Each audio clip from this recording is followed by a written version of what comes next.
Players want more challenge. The whole point of an extraction shooter is that you're challenged to even survive in this world. We heard loud and clear from the alpha. The world didn't feel dangerous. The world didn't feel lived in. Tau Ceti IV to us is this place that really doesn't want you there. And that sort of survival narrative really fits really well with the kind of world that we're creating. The world needs to feel like there is something sinister underneath the surface, even when the colors are really bright. You should not be here. We want to marry the classic Bungie game feel, where you are blasting stuff in the face and it feels amazing, with the sort of high tension of the survival genre. If you want good loot, you have to go to places where you're taking risks, either risks from other players or risks from AI. So we have all these tools now, Rook with Prox Chat and the way the game works and sort of how tense it is. I think all those things work together really well.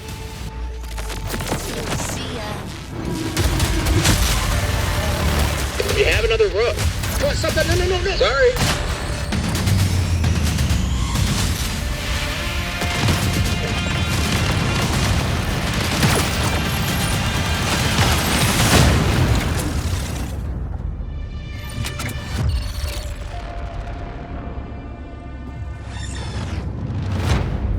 The Marathon ship is essentially a ship that we sent out from Earth, an Earth that was overpopulated, to explore and colonize a star far away that we call Tau Ceti. In a lot of ways, it's like the tale of humanity trying to go out into the dark void of space, find a place to colonize, and failing terribly at it.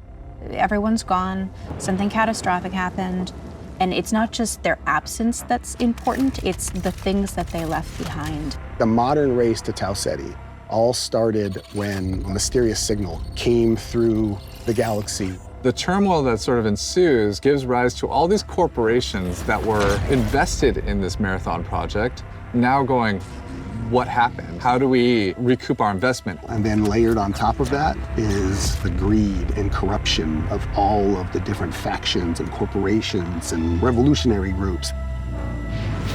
In our version of the world, we send people out not just to discover what happened, but also to collect from the things that remain there, and those people are runners. As a runner, you're a biocybernetic mercenary who's traded their human body for a biosynthetic one. You're not an unkillable god slayer. You are a mercenary, a disposable mercenary. You will live, you will die. They are not people. You are the person. You go into that shell and adopt the personality matrix that is specifically designed to help you do the thing that you need to do.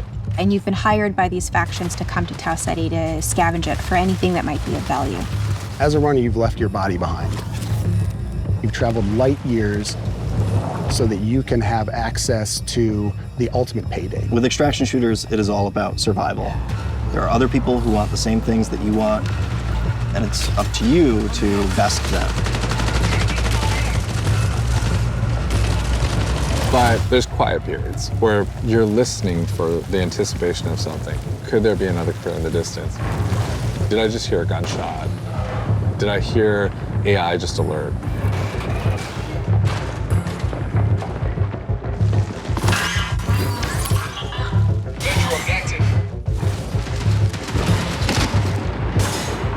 And then there's the loud, bombastic action moments where the minute something is alerted, the minute you're in that fight, now it's go time. Players particularly pose a lot of danger to you.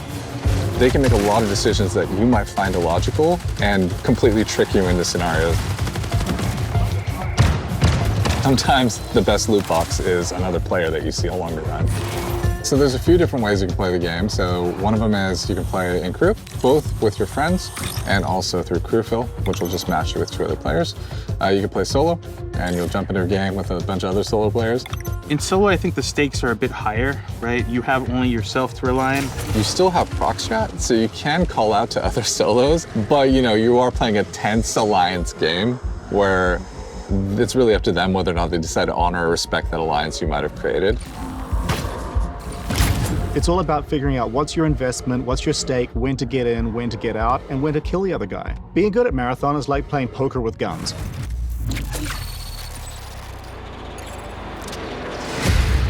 One of the things we've really focused on is making sure the environments are selling the tone we want to hit with the game. We've brought a little bit of groundedness, a little bit of grit, a little bit of darkness, a little bit of that mood that kind of is necessary for an extraction shooter to feel dangerous. Our biggest goal has always been player immersion. We're trying to keep everything as believable and realistic as possible. So we cranked up all the material responses, feel accurate, feel realistic. You know, you'll get gloss, you'll get crud and mud. And no one of those things is all that sexy, but when you layer in just a little bit more, you know, responsive to light, a little bit more responsive to the player, things will part, water will pool. Layer in all these different things, the world becomes much more alive. It feels like a real place. And then when you're feeling like a real place and you feel in danger, now your run matters.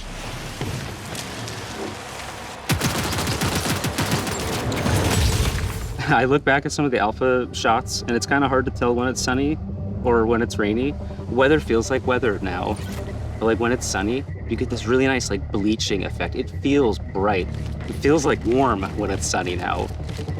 I feel like we're just celebrating that color so much more. I think it just contributes to the whole effect. So we have dead bodies in the game now. We also have like decay on the runners themselves. Like you'll actually see them fall apart. We're actually dropping the body stays there, and the body slowly decays over time as you loot it. So you come into a room and you see a bunch of carnage, but you see one body is still pristine, you know that their killer is probably close, and you are not safe. If everybody is just a messy goop, you're probably okay. Audio is a huge gameplay component in Marathon. Every sound plays a function.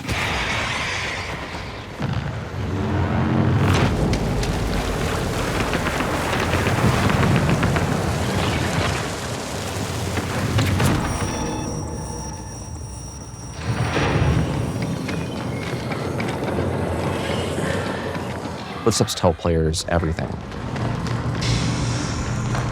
It's telling you what is the type of threat that's around you, where are they at, are they above you, are they far away, are they close by? So if I'm in bioresearch and I hear a particular material type, I know, hey, they're on the second floor and they're in this room.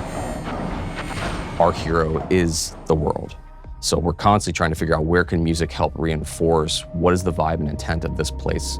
There was the discussion about the interaction between score and sound design.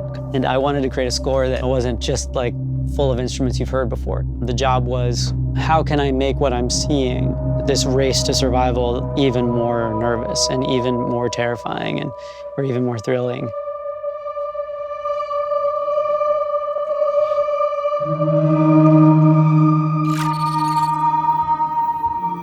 We have 4 zones, and each one of those zones has its own sort of approach to kind of level design and what it asks players to kind of think about and do.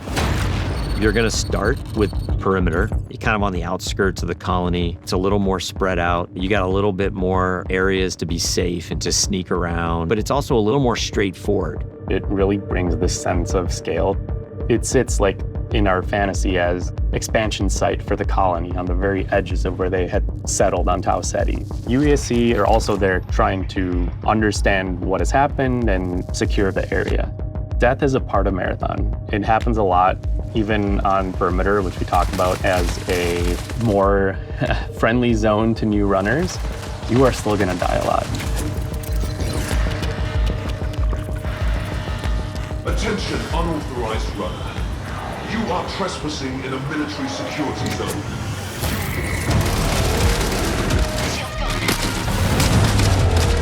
It was really important to us that the UESC were not trivial to fight. When you face them on Tau Ceti as a runner, you are the outlaw. You are trespassing. They have a little bit of this haunted tone. So you can see they have this floating locomotion, they get these sparks, they have these sigils over their faces. Sometimes their behavior feels almost like they're possessed a little bit, like are they taking in commands from a remote AI? The elite tier is sort of like this dark blue. The mini boss tier is more like a lilac. The boss tier is just gonna be dipped in red. They have these tendrils that latch out and leech onto you and start sucking away at your consciousness.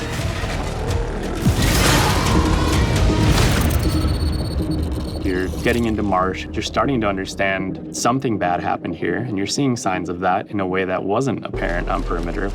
On Dire Marsh, we've got the anomaly, and it's this strange alien entity that has erupted up out of the ground. You're really feeling signs that this is more of an epicenter of where things went wrong on this colony. It's got a different style of gameplay. It's more like a central complex that is rich with overlapping areas and regions that you can find yourself kind of bleeding from one encounter to another. It's a great map to go in when you just want some action, and you're gonna need somewhere to farm.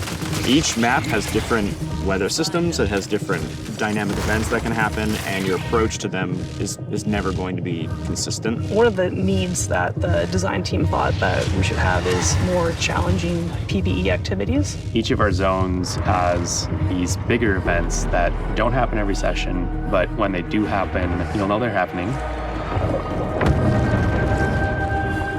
Building these types of events into the world shake up your run and make you decide, like, what do you want to risk? Then you get to Outpost. An Outpost is a more functional, thriving UESC facility. There's scan drones flying overhead, the UESC's everywhere, there's tripwires, there's a weather hazards. It's a lot of stuff you're up against from the get-go. Outpost is a smaller map, but it's also a lot more vertical. It's built around a specific building that we call the Pinwheel. This is just this meat grinder of a structure that's like a corkscrewed building that has nooks and crannies and hallways, and it just becomes a real cluster when you're in there fighting.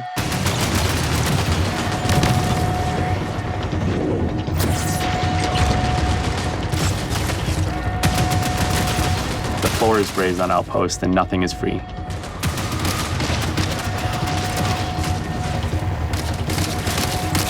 The Pinwheel hosts some of the best loot opportunities.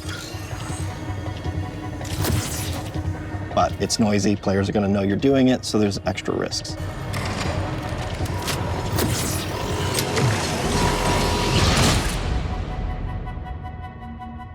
The character you're gonna spend the most time with is the zones.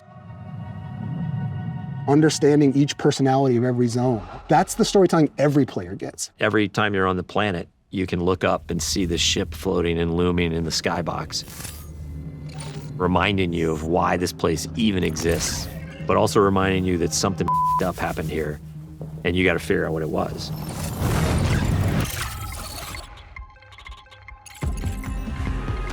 Marathon has a lot of loot in it. It's a huge pie. There's a ton of different implants at every rarity. There's a ton of different runner cores for each runner. There's over 400 weapon mods. Like, it's just an outlandish number of items to collect. There's going to be a really interesting period of discoverability where players sort of figure out, what are the pieces that I have available to me? How do I get them? And how do I put them together into something that's awesome?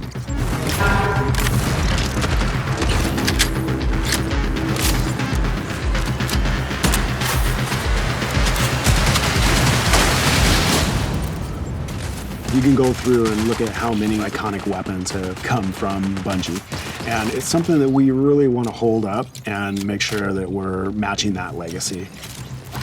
Visually, they're all really, really distinct and clearly Marathon, but we wanted animation-wise a majority of them to feel recognizable. So when you put them in your hands, you knew how to use them. Mods will basically allow you to increase certain stats on the guns, that battery SMG. The gold mod, full-blown, turns it into the needlet. The sidearm is a gun that is effective in close quarters, but maybe not too much outside of that.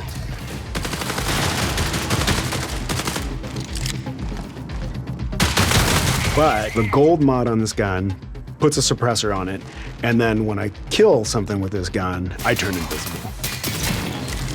And then that lends it to other build crafting if I want to sort of stack into how invisible can I be.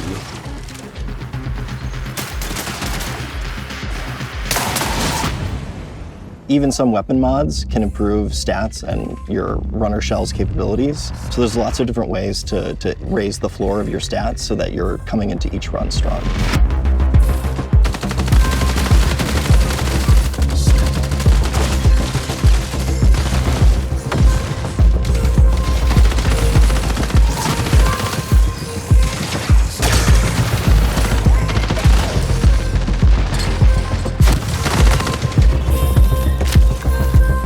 runner shells are a bioprinted body that you inhabit when you go down to Tau Ceti to scavenge the ruins of the Lost Colony. Each of our launch shells is really an archetype of gameplay. So if you want to play like a frontline tank, if you want to play a rat character that wants to sneak around, if you want to find those rats, we have a shell for you.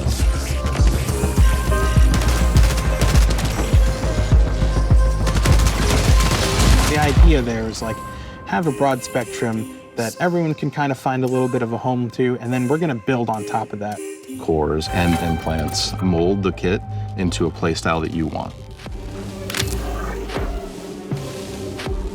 So examples of those are like, on Thief, I get a second grapple. On Destroyer, I pull out my Riot Barricade, and as it takes damage, it's actually converting that damage into shield back to me.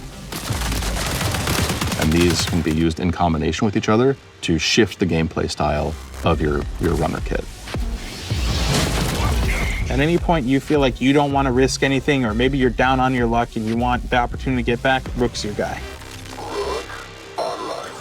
Rook is a prototype runner shell. It's a mode where we make it easy for you to just kind of drop into a match that's in progress and run about and try to scavenge as much as possible. You are going in solo to a run that's already in progress. You don't have a team, you have a very limited loadout, but you're not risking anything. This lets you kind of get in, grab a little bit of loot, and then bail. So when you get like a really powerful gun or implant or core, it is unlocking some new space or new challenge that you've never done before, and the loot is helping you reach greater heights.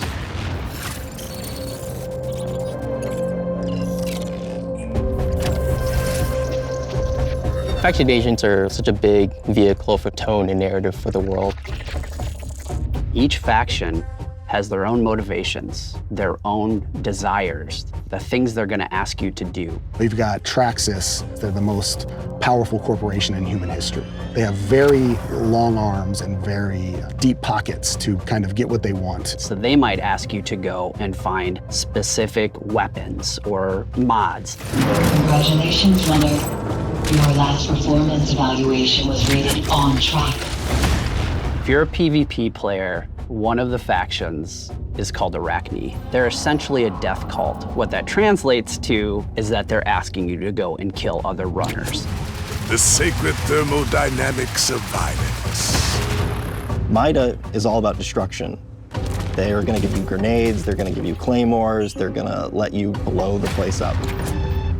And they are irreverent and dangerous. They might ask you to upload this malware into a UESC dropship, and as it leaves, it explodes and careens off into the distance. We have big plans. Explosive, visionary. Each of our factions has an upgrade tree that you unlock progressively as you gain reputation with them. And along the way, you're going to unlock these capstones that are these special upgrades. When you unlock that final capstone, you're gaining access to the best stuff in the market. You're getting gold items. In addition, these faction upgrades can increase your runner's base stats, and those base stat upgrades are permanent for the rest of the season.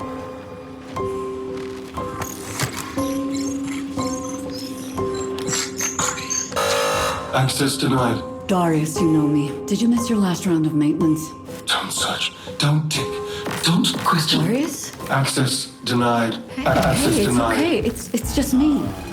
You're not alone. The Codex is a suite of achievements, collectibles, audio logs, things that you're finding in Run that we're going to track for you over time. The more you find these items, the more story you're unlocking about them and what their role is in the world, why they're here, who cared about them, why they're as valuable as they are. I'm repeating myself with these entries, but any fears inherent in the scope of this endeavor seem unfounded. Within the Codex, there's a whole bunch of stuff that you can unlock. Runner skins, weapon charms, stickers, emblems, backgrounds for your profile, and titles. So it's everything from your first steps on the world of Tau Ceti IV, all the way through to becoming a vid master and taking on the most extreme challenges.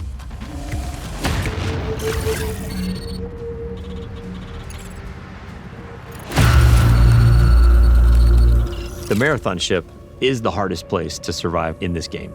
And if you're not ready to take your best stuff, well, you're not going to survive.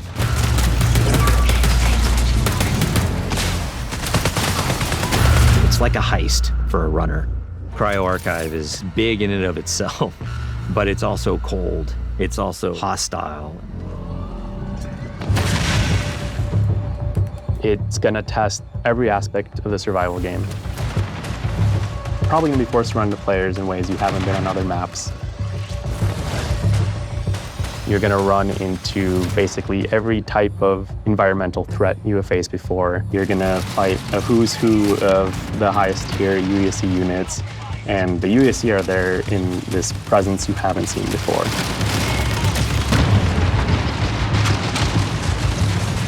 It's really cool because each of the vaults is more successively challenging than the next. And that 7th vault is where you both are gonna get the coolest thing, but also where you're gonna learn the most about what happened to this place.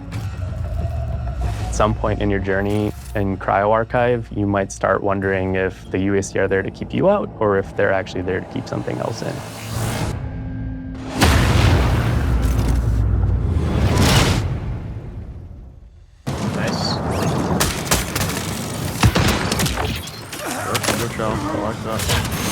I think the thing that I'm most excited about for Marathon is getting into the hands of our players. The biggest thing I want people to take away from Marathon is that it still feels amazing. It still feels like it has that spark. It takes all the aspects that I think Bungie is really good at. First-person feel and gunplay, the super deep, crazy sci-fi lore, and it mixes up all those things together in a really amazing PvP package. Really comes down to every single discipline that's working on the game. The animation has to be good, the sound has to be good, everything has to be working in harmony. That's when the controller fades away, the screen fades away, you're just immersed in the world. That is what we're trying to live up to with Marathon. It is a mad dash. I'm not going to front about that. It's a mad dash to the finish, but that's when you got to put in the elbow grease and the extra sweat and blood it takes to get this done. Dude, what is this? What is it? Let's go. 5 people in the extract.